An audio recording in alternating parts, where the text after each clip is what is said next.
The ballroom glowed with golden lights, chandeliers scattering reflections across marble floors, polished enough to mirror the guests' excitement.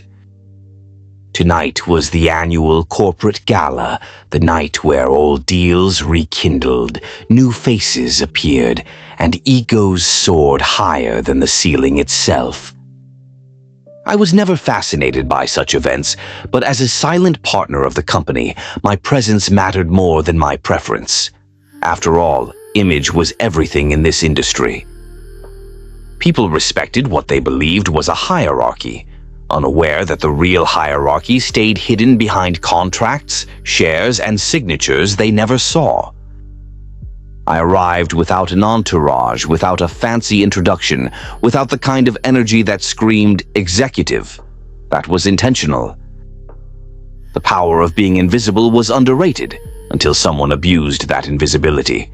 As I waited near a table to grab a glass of sparkling water, a woman approached me. She was stunning, but not naturally, the kind of beauty money constructs. Designer gown, diamonds heavy enough to dent the floor, and an attitude sharper than her jewelry. She glanced at me once, then again, slower. The second look carried judgment. She made it obvious. "Excuse me," she said, in a tone that wasn't a request, but an order. "You're blocking my way." I stepped aside politely. "My apologies." She lifted her nose slightly, eyes narrowing. "Are you with the catering staff? I need someone to check our reserved section. My husband is one of the senior executives here. This event is extremely important for us, and honestly, they should hire more professional-looking help." For a moment, I didn't respond. My brain replayed her words in slow motion. The help, professional-looking help. Her husband, a senior executive. She didn't know. She had no idea that I wasn't here to serve drinks. I was one of the people who funded this company's expansion. One of the individuals who signed the partnership agreements. One of the silent forces shaping the company she bragged about so arrogantly. But I didn't correct her. Not yet. "I'm not catering staff," I said calmly, but she waved a dismissive hand. "Oh, please, don't be embarrassed. I'm not judging you. Everyone has their place. This company needs people like you, too." She smiled as if she'd offered charity, not insult. Before I could say anything else, a man approached, her husband, Mr. Declan Harrington. A polished executive, ambitious, well-spoken, and painfully unaware of how fragile his entire world was under the weight of his wife's ego. "Sweetheart, there you are," he said, kissing her cheek. Then he nodded at me. "And this is—" She answered before I could. "The help, but he's quite polite." The words sliced deeper coming from him, because he didn't correct her either. Instead, he simply nodded awkwardly, as if he agreed, as if that label fit me. I smiled politely. "Enjoy your evening." I walked away, not because I was offended, but because I needed space to think. Revealing the truth right there, right then, would humiliate them. But sometimes humiliation isn't enough. Sometimes people need to learn, not just suffer embarrassment. I decided I would wait. Observe, understand who this woman was.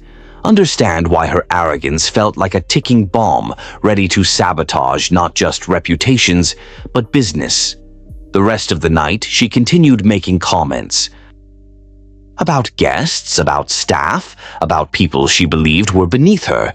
My patience wore thin, but I stayed composed. Because patience isn't weakness. Patience is strategy. And tonight, strategy mattered. What she didn't know, what no one in that ballroom knew, was how this company actually came into existence. Declan, her husband, was brilliant in many ways, analytical, charismatic, ambitious. But ambition without investment is like a ship without a sail. It moves nowhere. Years ago, when this company was just a pitch deck and a dream, Declan had come to me with desperation in his eyes. "One chance," he begged. "Just one chance to prove I can build something." I believed in him then. I admired his passion and his innovation. So when he needed funding, mentorship, and a silent partner, I stepped in quietly. We made a deal. He would run the front end, I would stay in the shadows. Silent partner. No public recognition, no spotlight, just strategic decisions, shares, and power where it counted. Declan rose in the hierarchy fast, thanks to backing he never publicly acknowledged. The board knew me, legal knew me, the top-tier investors knew me, but public executives and their families, no.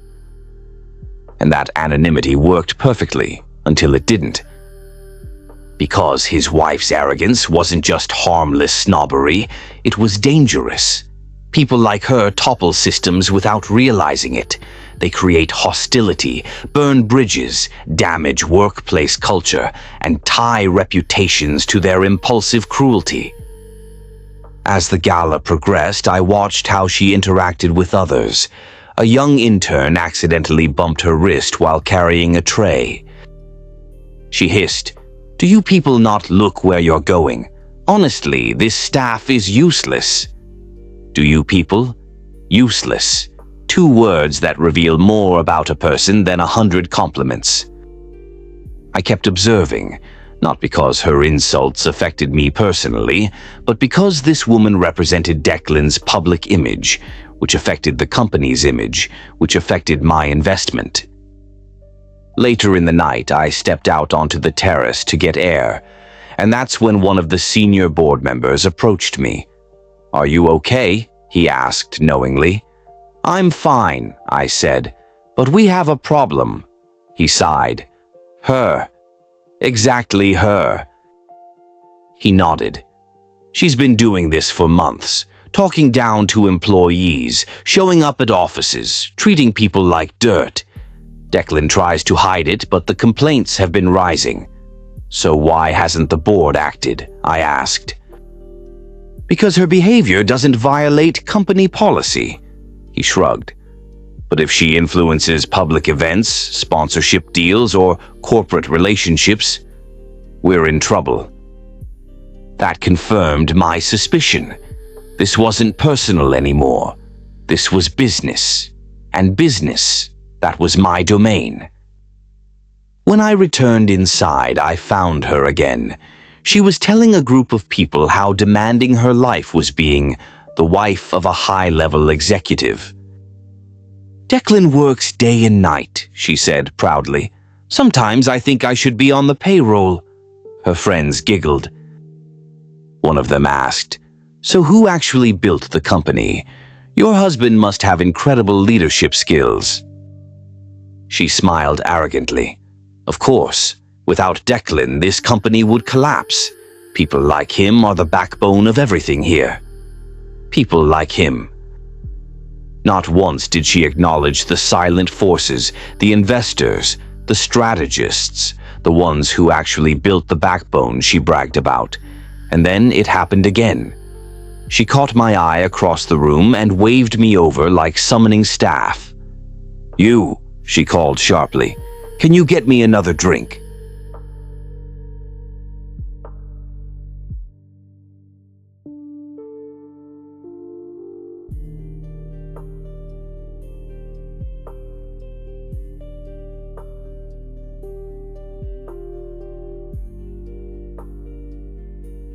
It quick this time.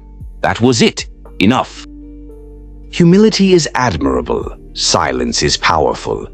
But there comes a moment when silence becomes consent, and I refused to let her believe her arrogance was acceptable. This was no longer about my pride. This was about responsibility. If someone with her dismissive attitude represented the company publicly, years of hard work could crumble. I decided tomorrow, after the gala, there would be a meeting. and the truth would come out, not through revenge, but through accountability. But fate had different plans. Because the confrontation didn't wait until tomorrow. It began the moment Declan approached me again, and unknowingly triggered the downfall of everything his wife believed about power. Declan walked up with a nervous smile. "Hey, listen, my wife can be a little direct. I hope she didn't bother you." I turned to him slowly. "Direct is one word for it." He laughed lightly, clearly uncomfortable. "She thought you were staff. You know how these events get. Everyone's in a rush, misunderstandings happen."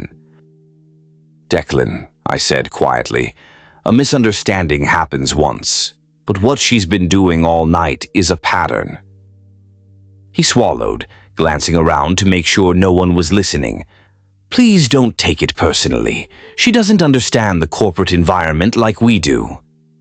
"That's exactly the problem," I replied. I could see tension in his face, not because he disagreed, but because he knew I was right. He'd been managing her behavior behind the scenes for months. He leaned in. "Look, you're a guest. She shouldn't have spoken to you like that. I'll talk to her." "I'm not just a guest, Declan." He froze. For the first time that night, he looked at me with genuine confusion. "What do you mean?" Before I could answer, his wife appeared again, wrapping her arm through his with a triumphant smile. "There you are. You won't believe it. Someone just mistook me for a sponsor representative. Can you imagine? Me?" Then she noticed Declan's expression, the fear forming behind his eyes. "What's wrong?" He didn't respond, because in that moment the event coordinator walked onto the stage to make an announcement. "Ladies and gentlemen," she said into the microphone, "before we begin tonight's awards segment, I would like to thank our board members, senior executives, and of course, our silent partners, without whom none of this would be possible." The spotlight swept across the room and landed directly on me. People clapped, some nodded respectfully, some looked surprised, a few whispered excitedly.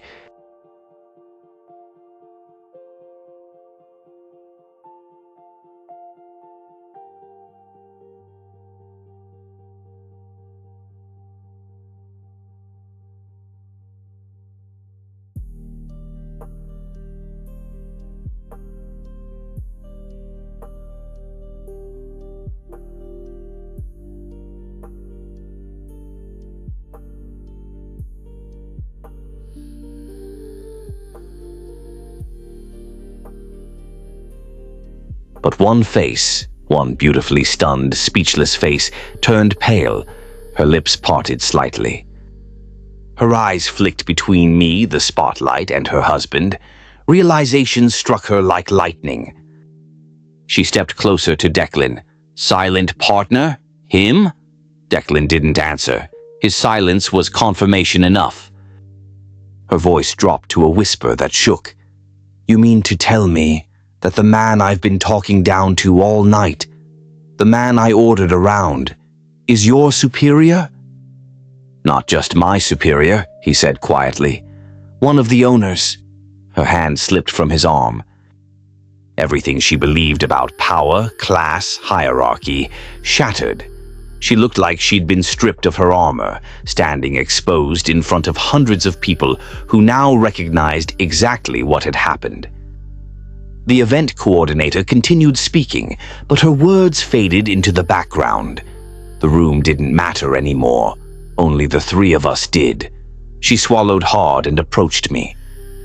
Mr. I'm so..." I raised a hand. "Please, not here. Let's talk privately." Declan nodded, guiding her toward a quiet corner room where staff usually prepared presentations. The moment the door closed behind us, she burst out, "I didn't know. I swear, if I had known who you were." "That's the problem," I interrupted. "Respect isn't something you reserve for the people you think are above you. It's something you give to everyone." She blinked rapidly, tears forming. "I didn't mean any harm. I just thought you were the help, I said plainly.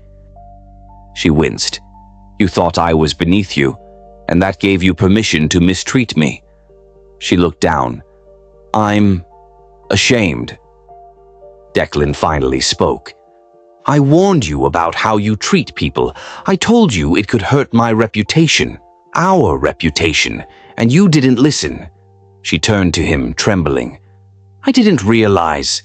I never expected this. I stood firm. Whether you expected it or not, consequences exist.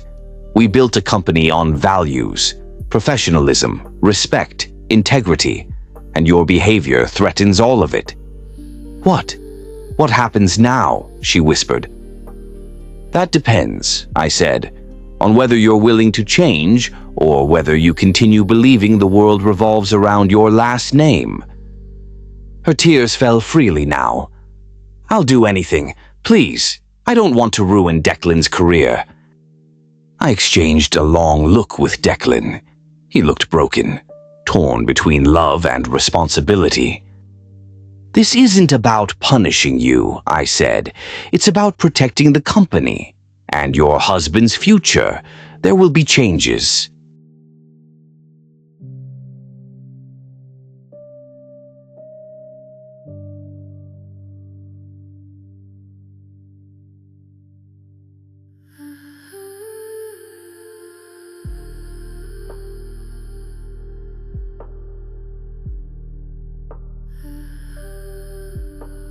I outlined them clearly.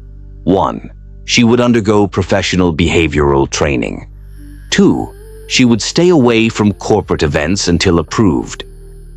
3. Any further complaints, even one, would lead to immediate action against Declan's position. 4. She must publicly apologize to the staff she insulted tonight. She nodded through tears. Yes, I'll do it. Declan sighed in relief, but also in defeat. He never wanted it to come to this. But sometimes the truth arrives whether we're ready or not. The conversation ended quietly, but the consequence would echo for years. Word spread quickly, not through gossip, but through observation. People noticed that she disappeared from corporate events for months. They noticed that Declan behaved more responsibly, focused, grounded. They noticed a shift, a quieter, humbler presence replacing the arrogance that once dominated social circles. A week after the gala, she returned to the office, not as the executive's wife demanding attention, but as a woman prepared to face the people she wronged. She approached the catering staff first, the very group she had dismissed and insulted. I was wrong, she said, voice trembling, and I'm truly sorry. Some accepted the apology with grace, others hesitated, but that was normal. Trust rebuilds slower than it breaks. Meanwhile, I met Declan privately. You handled the situation better than many would, I told him. He looked exhausted. I should have addressed it sooner. Learning late is still learning. He sighed. Thank you for not ruining my career. I don't ruin careers, I replied. I build them. But sometimes building requires breaking old structures. From that day forward, Declan improved significantly. He focused on his leadership, became more involved in mentorship programs, treated employees with genuine respect, and made sure his personal life never interfered with the company's values again. Months passed. One evening, I ran into his wife at a charity auction the company sponsored. She approached slowly, humbly. I've changed, she said softly. I know you may not believe it, but that night, it opened my eyes. I studied her quietly. She wasn't dressed to impress, no diamonds, no extravagant gown, just a simple dress and sincerity in her eyes. For the first time, her presence didn't command attention, it invited understanding. I believe people can change, I said. She exhaled, relieved. Thank you. As she walked away, I reflected on everything that happened. Power isn't just wealth or ownership. It's the ability to influence behavior, to guide people toward becoming better versions of themselves. Some people misuse power, some misunderstand it, some fear it. And some, like Declan's wife, learn from it. In the end, the gala incident became a turning point, not a scandal. The company grew faster than ever. Investors strengthened their trust, employees felt valued, and the board appreciated the accountability enforced within leadership. One day, during a board meeting, Declan thanked me publicly. "For believing in me," he said. I nodded simply. No spotlight.